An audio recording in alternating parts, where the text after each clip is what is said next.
Hello unicorns, it's Tiffany and Angelica. We are back with another video.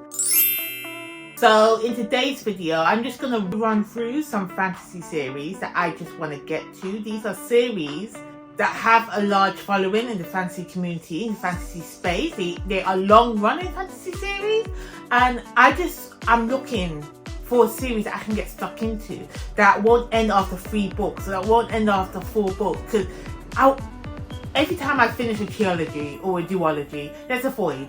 I want more. I want more information. I want to learn about more background characters. You know, I want more from the world. And I think these books, because they're, I don't know, they're 10, 12, 20 books long, I'm going to get everything I need from these fantasy worlds and these sci-fi series that have been curated. And I won't be left feeling with a dark hole void in my heart.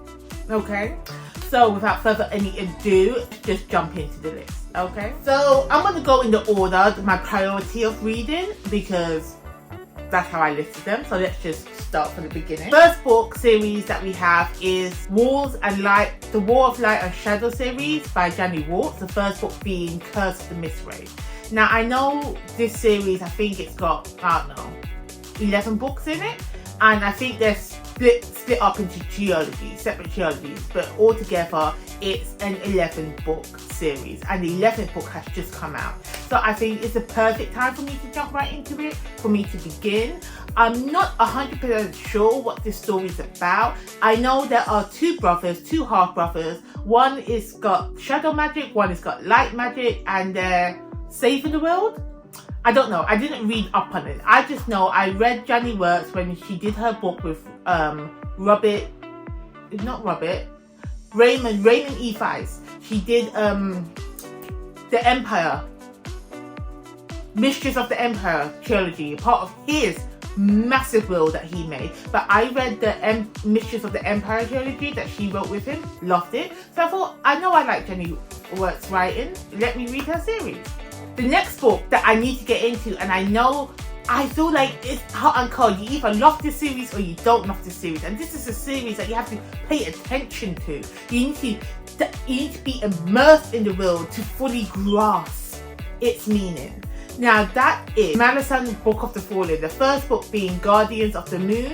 Is it Guardians of the Moon? Not Guardians of the Moon. Gardens of the Moon by Erikson. Now, it's hit and miss, and they say that book 2 doesn't actually follow book 1, but it's all in the same world, and you can read it and feel like, wait, what have I just read? I don't understand it. So I've seen people using reader's guides. So after they read a part of the book, they read the reader's guide, and it all comes together.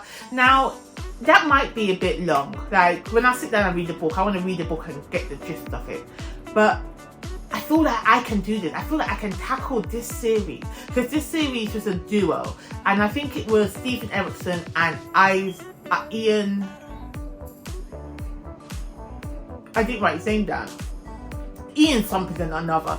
They create the world together. So you have the Malazan Book of the Fallen world, then you have whatever Ian wrote, and it's all together, one world, same story, world idea. I just want to get into it because I just want to know what the hype's about. I just want to know, am I going to love it? Am I going to hate it? You know? And there's enough books. The books are thick, hefty, and I feel like if I read these books and if I understand these books, my intelligence level is going to shoot up.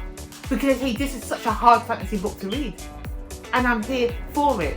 And the reason why this has shot up to this, because this isn't really that high. The Broken Binding are just releasing these books.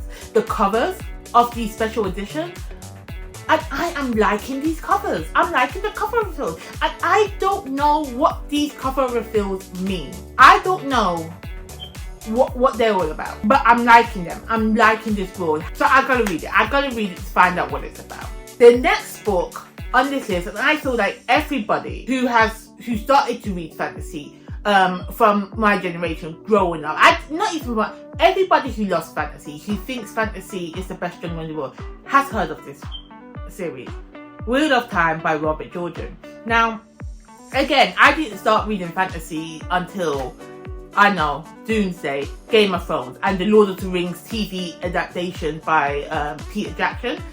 That's when I got into fantasy. When that film came out, I got into watching fantasy films. Then, when Game of Thrones came out on TV, I was just like, ooh, I like this too. It's based on books. Let me read a Game of Thrones book. Oh, we're still waiting. And everyone's like, read Wheel of Time, read Wheel of Time. I just thought, you know what, I didn't want to get stuck into long fantasy series. But then I realised that's where my joy is. That's where my happiness lies. In long series that I can binge. You know? So now Wheel of Time has a TV show, and looking at the show and seeing the little clips, I like the aesthetics. It's very pleasing to the eye. And I really want to watch the TV show, but I'm not going to watch the TV show until I read the book. At least the first 2 to 3 books. You know, so I'm going to read Wheel of Time. I'm going to read Wheel of Time, and I know I'm going to enjoy it because it's a long series. And I saw some powers that they had with what's her name, Rosamund Pike. She was doing some type of magic. I'm going to read Wheel of Time. I'm probably going to read the whole series. And I know there's a bit in the middle where they say it's a bit of a slug. I think I can push through that. I'm not going to let that scare me away, because if I'm not scared away by wanting to read Malazan, I'm not going to be scared away from reading Wheel of Time. So that is the third book on my list that I must get into. Not even the book series. It's not even complete. I just want to start it. I just want to know if these books are for me. The next one is different. This is more of a sci-fi book. And although this book is not as long as the others, the sub-books, what you get, like the short stories, the novellas, I think they pad it up enough to make this a very long and extensive story that I can get into. And this is a sci-fi. This is by Christopher Ruocchio, the Sun Eater series. The first book being The Empire of Silence. Now again, I've been hearing a lot of good things about this.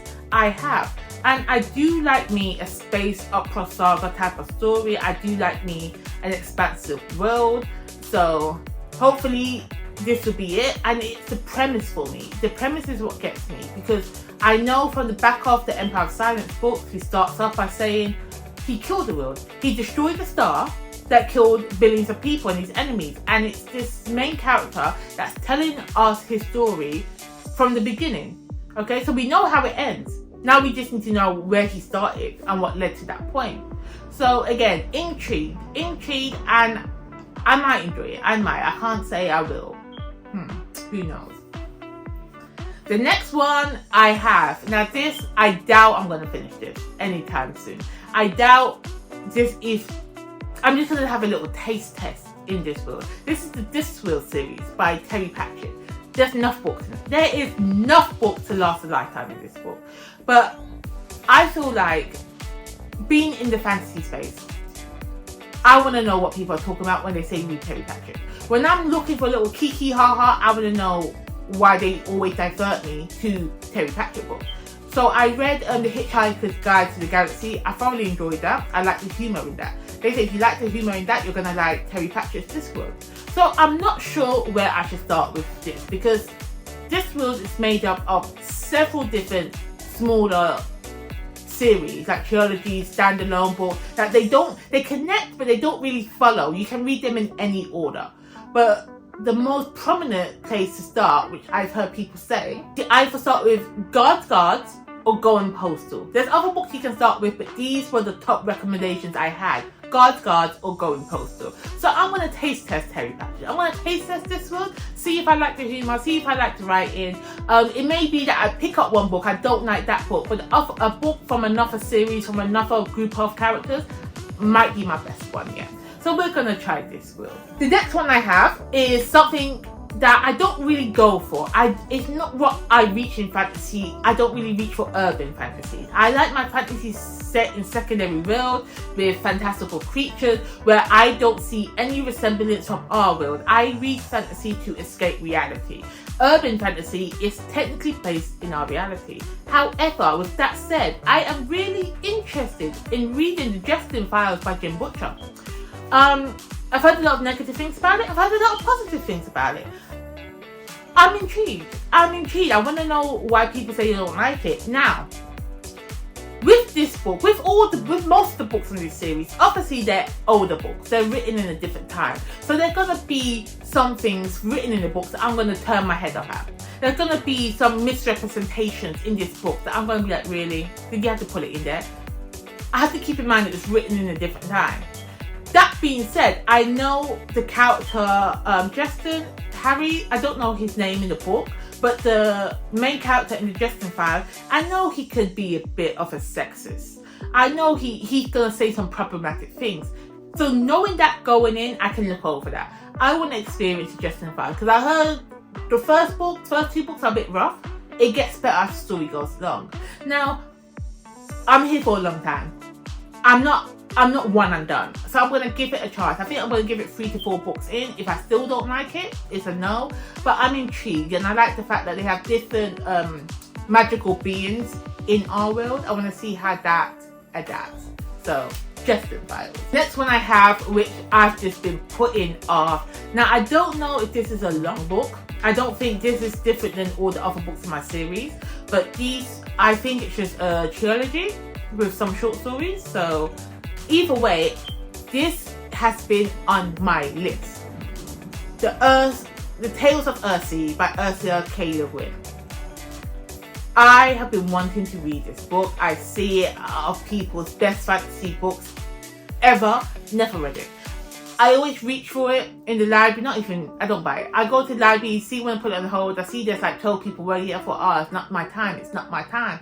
I'm going to tell you today. It's my time now. I'm going to read at least the first one from the Earthsea Chronicles, whatever it's called.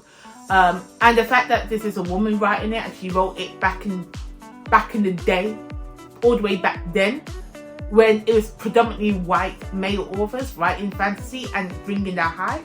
I want to read it. And if I love it, she's going to be put up there, on the pedestal, up there, right next to my female fantasy writer, N.K. Jemisin, rubbing hugs, okay? Because I like reading fantasy by female authors. The next book on our list is The Witcher. Now, this one's not been on the list because I was first introduced to The Witcher from the TV show. I mean, I heard about it, never bought The Witcher game, heard about the books, thought no. Watched the show, thought it's a bit slow, but Henry Cavill, he sold it for me. So I wanted to read The Witcher book before I even continued with the TV show. Now that Henry Cavill's gone, I'm not even going to finish the show.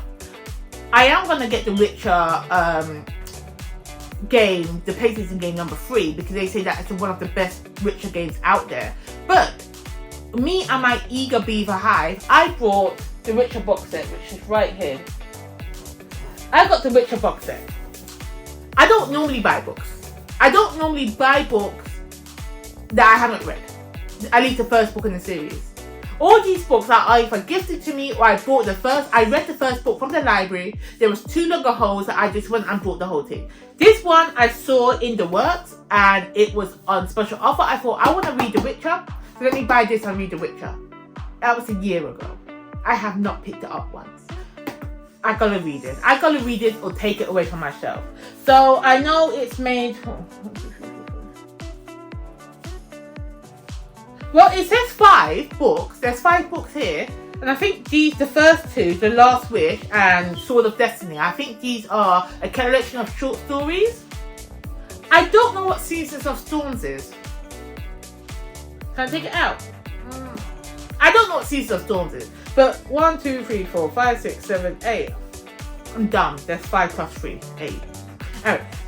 I want to start The Witcher. And also, because this was a translated work, it ticked my box of reading more translated fiction. So, yay for me. Sorry, Angelica, kind of knocked you there. So, the next 2 on my list. Now, these are not priorities that I'm desperate to read. I'm going to read them if I see them and I'm in the mood for them. But they are fantasy series that I've heard a lot about. Okay, the first one is The Legend of Drizzt by R.A. Salvator. The first book in this series that I want to read being Homeland, the Dark Elf series. Now, I think there's over 20 books in this series, and they're again split into different trilogies, different series.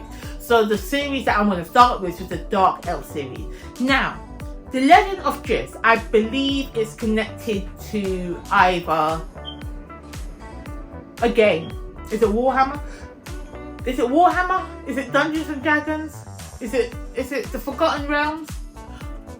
One of these games, one of those games that I've never played. because I have no friends and I can't play tabletop games. So I've never played Dungeons and Dragons, even though I want to. I've never played Warhammer or the Forgotten Realms. Like, I hear about them, but I haven't played it. And I think this Legend of Drizzt is based on one of them.